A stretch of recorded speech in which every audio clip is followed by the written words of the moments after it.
Greetings everyone, I'm Jan Davis de Vera. Welcome to our digital analysis tool.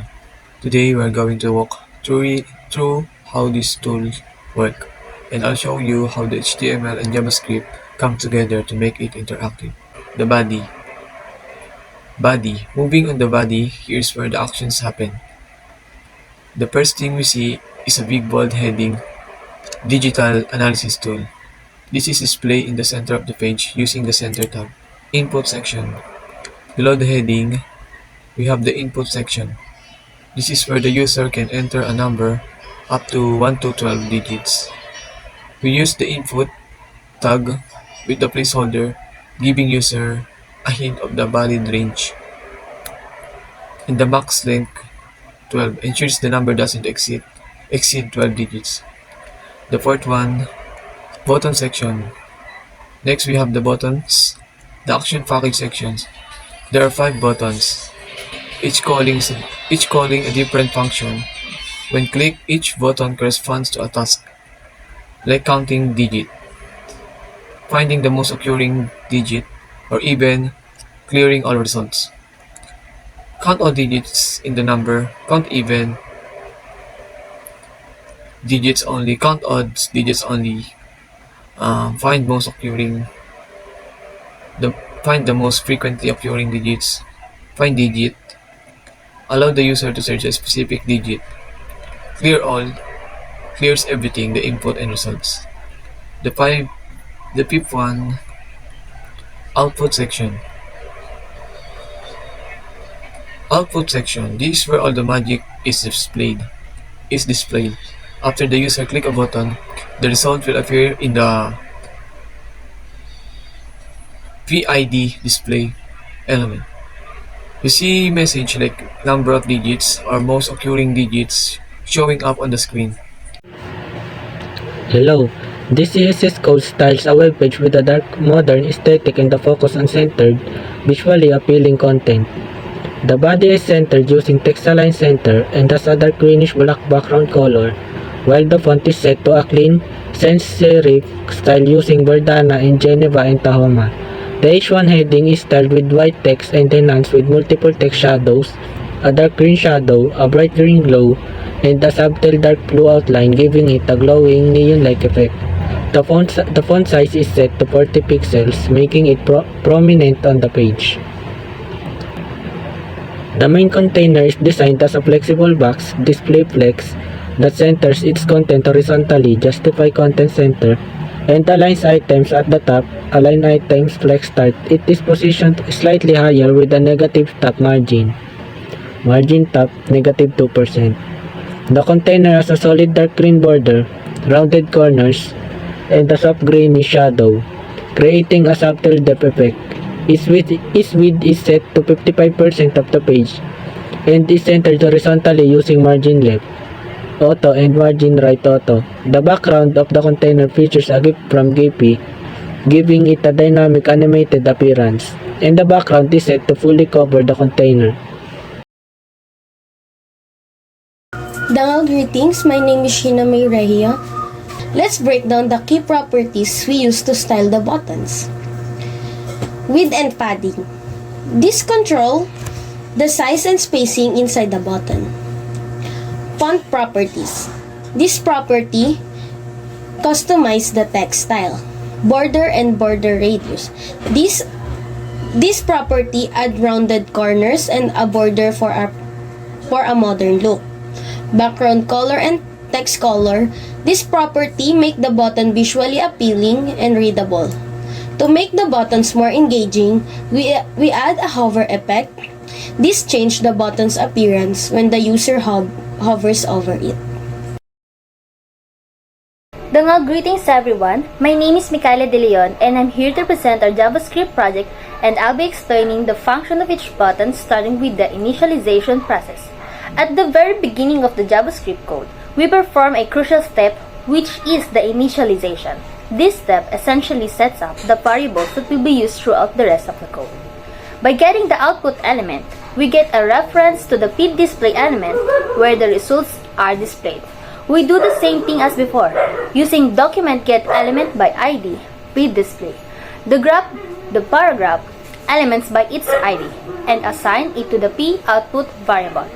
This two lines of code ensure that the script has access to both the input field and the output section.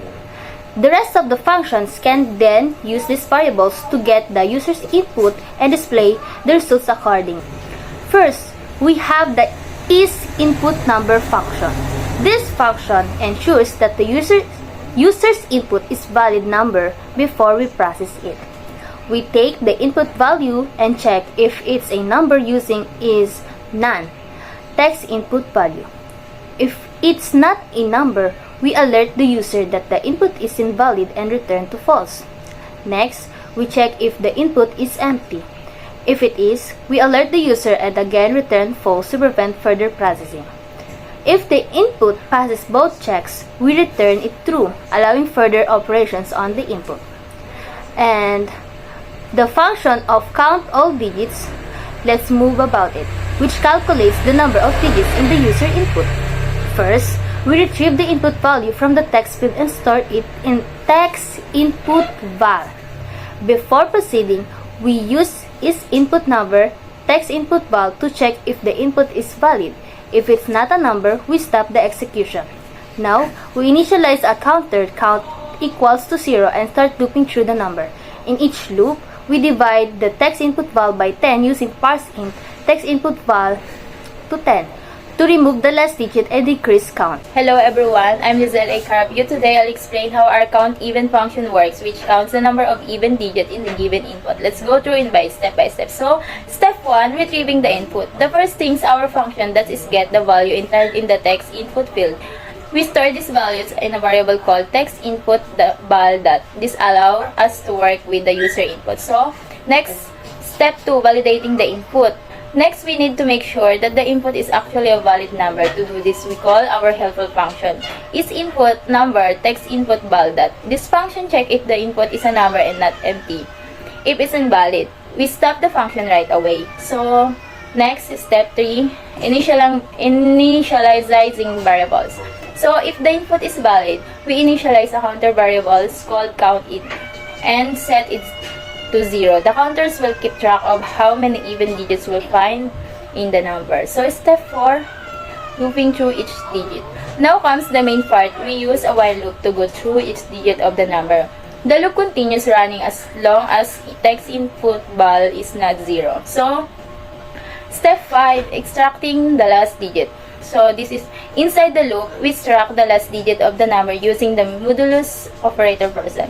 They give us the reminder when divided by 10, which is the last digit. So, step 6, checking if the digit is even. Once we have the last digit, we check if it's even. A number is even if divisible by 2 without any reminder. If even we increase our counter by 1.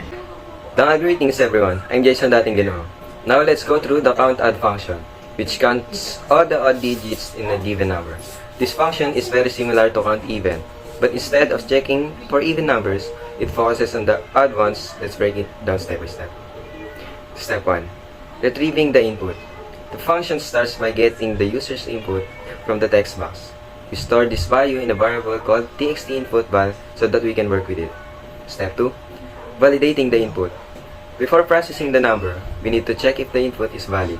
To do this, we call the helper function isInputNumber txtinputVal. If the input is not a number or is empty, we stop execution right away. Step 3. Initializing the counter. Once we have a valid number, we initialize a variable called count and set it to 0. This will help us to keep track of how many odd digits we find in a number. Step 1. Looping through each digit. Now we need to go through every digit in the number. We use a while loop that runs as long as txtinputVal is not 0. This ensures we process all digits one by one. Step 5. Extracting the last digit.